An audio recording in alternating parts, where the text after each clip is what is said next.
Srimad Bhagavad Gita. Welcome to the second chapter, named Sankhya Yoga, a text of divine knowledge, Brahma Vidya, and the science of yoga. In this chapter, Lord Shri Krishna has explained the eternal nature of the Atma or soul and the temporary nature of the worldly body. This chapter also introduces the concepts of Karma Yoga, the path of selfless action, and Buddhi Yoga, the yoga of the intellect.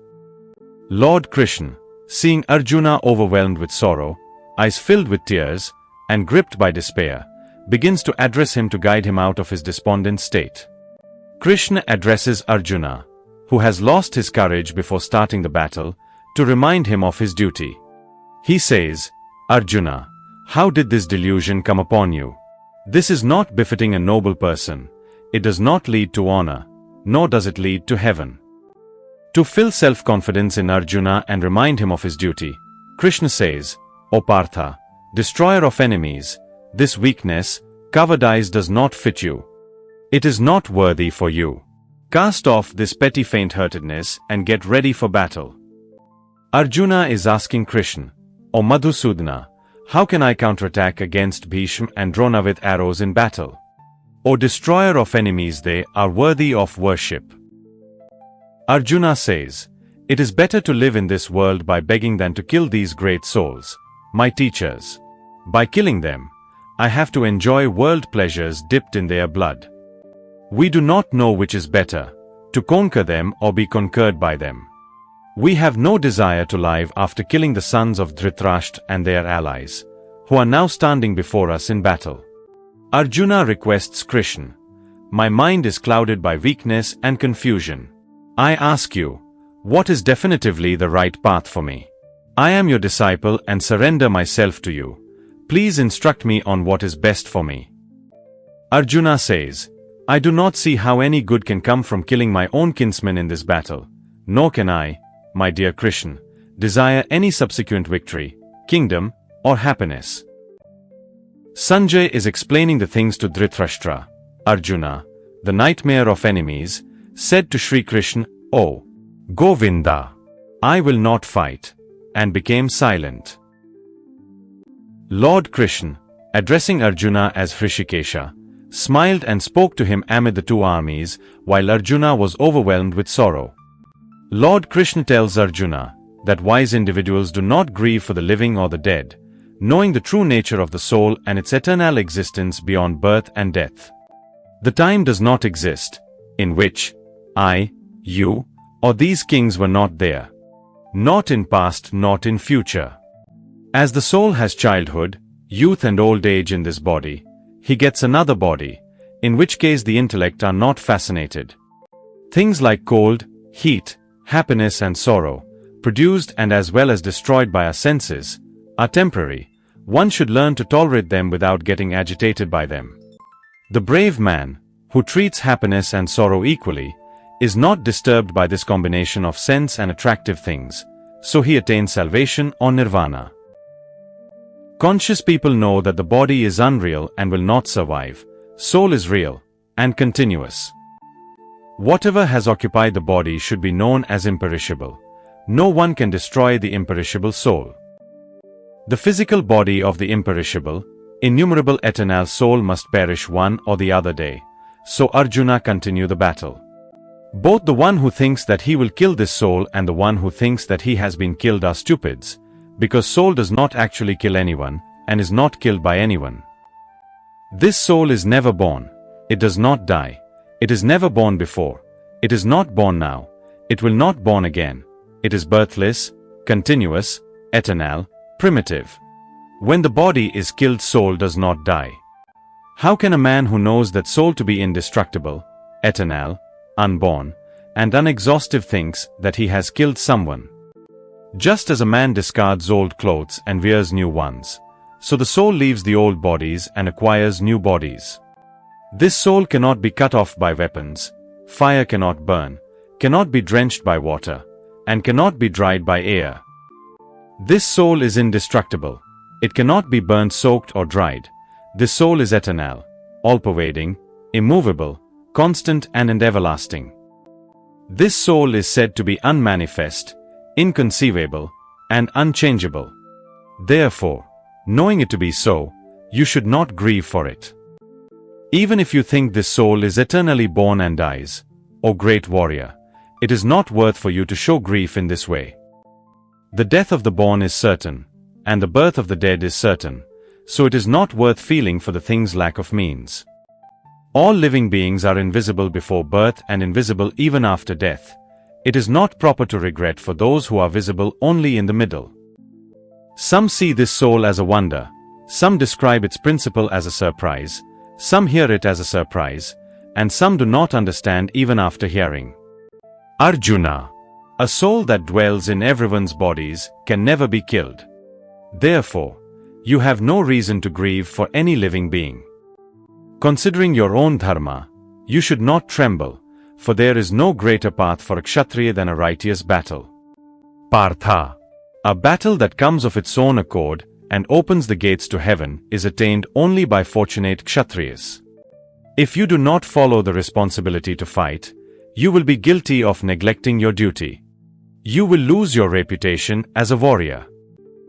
If you fear from war, people will speak your infamy for a long time, and for a human being infamy is worse than death. People who were highly respecting you till now will think very low about you, and the brave soldiers will treat you lightly.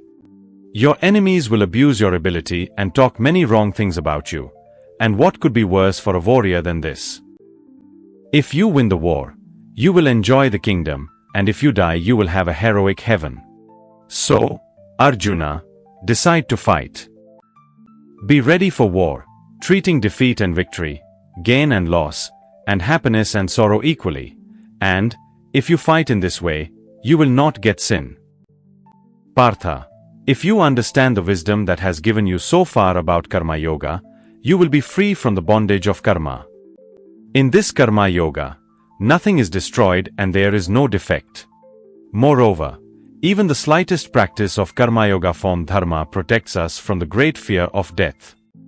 Those who are in Karma Yoga have only one definite thought, and those who do not have knowledge have infinitely unstable different thoughts coming to mind. Foolish people, who are engrossed in worldly pleasures, love the scriptures that praise the fruits of karma.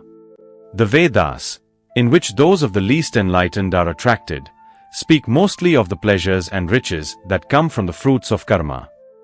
Those who are excessively attached to pleasures and wealth, whose intellect is swayed by such desires, cannot attain a resolute and steady intellect in yoga or enter a state of meditative absorption. The Vedas describe matters related to the three gunas, sattva, rajas, tamas. O Arjuna, rise above these three gunas. Be free from the dualities of pleasure and pain, gain and loss, and remain ever pure, established in sattva, free from concerns of wealth and security, and situated in the soul. When there is a large reservoir, there is no need for a small well. A person who knows the motive behind the Vedas as Brahman or Atma Gyan does not need the Vedas. You have the power only to do karma, not on its fruits. So don't and do work to get the fruits of your karma. What God wants you to do will happen, so don't miss out on doing your karma. Dhananjay, perform actions while established in yoga, renouncing attachment. Remain equanimous in success and failure. This equanimity is called yoga. Dhananjay, actions driven by desire for results are far inferior to those performed with equanimity and wisdom.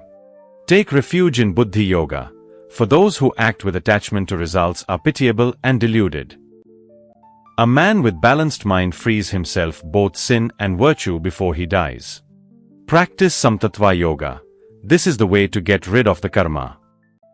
The enlightened intellects with balanced mind will renounce the fruits of karma, be free from the bondage of this life, and attain the incorporeal supreme world. When your mind crosses through infatuation, you will become a recluse from all the pleasures of this world.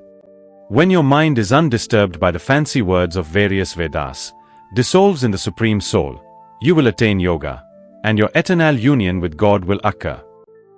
Arjuna asks, what are the characteristics of a Atma Jnani who is in Nirvana and has attained the Supreme Soul? How does he speak? How does he sit? How does he walk? Sri Krishna answers, a man who has attained the Supreme Soul is said to be sthita prajna, or steady-minded when he completely renounces all desires in the mind and is enriched with the soul, in the soul. One who does not lose in difficulty, does not thirst for happiness, and who lives without love, fear and anger, is called sthita prajna. The intellect of one who does not cling to anything, does not rejoice for the good, does not grieve for the bad, is stable. Just as a tortoise pulls his legs and head into a shell, when the man draws his senses from things that attract the senses, then the man is said to be stable-minded. Mere thoughts do not come in a man with senses, who have no passion for things. But the interest in them does not fade away. With the realization of God, the interest of this conscious man in mere things will be lost. If interest is not destroyed, the senses, which cause disturbance, will forcibly hijack even the mind of the intelligent man who is trying for divine. Let the achiever control all the senses, stabilize his mind, and sit in meditation aligning mind in me. Because the intellect of the man in total control over the senses is constant. A man who thinks of worldly pleasures and sensual matters becomes interested in it. Desires arise out of interest, and anger arises when desires are not fulfilled. Anger leads to extreme stupidity. Stupidity corrupts memory. Illusions in memory destroys intellect, and destruction of intellect leads to the fall of man. The seeker who has mastered the conscience will attain the tranquility of the inner particle, even though he enjoys things with the passion-free senses in his possession. Since the conscience is happy, all his sorrows are removed, and the intellect of that happy-minded karmyogi retires from everywhere and settles down in the Supreme Soul. A man who has not conquered the mind and senses has no definite intellect, and in the heart of such an unworthy man there is no theistic feeling, nor can a man without emotion find peace. And, how can a man without peace find happiness? Just as the wind pulls away a boat moving in water, so the one sense with which the man's mind is drowning, robs the mind of a man. His intellect is stable, whose senses are suppressed in all respects by the contents of the senses. When it is night in the eyes of all animals, it is day for a sage who knows the supreme principle, which is situated in the attainment of eternal knowledge. When all animals are awake in the attainment of worldly happiness, it is night for the pragyayogi, who is awake in the attainment of eternal knowledge. Just as the waters of different rivers flow from everywhere into a steady sea without disturbing it, so all pleasures merge in the situated conscious man without causing any distortion. Such man attains peace. One who desires pleasures does not attain peace. He who renounces all desires and renounces affection, pride and desire, finds peace. Arjuna, this is the state of the man who has acquired Brahma. The yogi who has attained Brahma will never be fascinated, and will remain in this Brahmi state, even at the time of the end and attain Brahmananda. Thus, in the Upanishads of the Srimad Bhagavad Gita, which is the scripture of Brahmavidya and the science of yoga, in the dialogue between Sri Krishna and Arjuna, the second chapter called Sankhya Yoga completes. Thank you.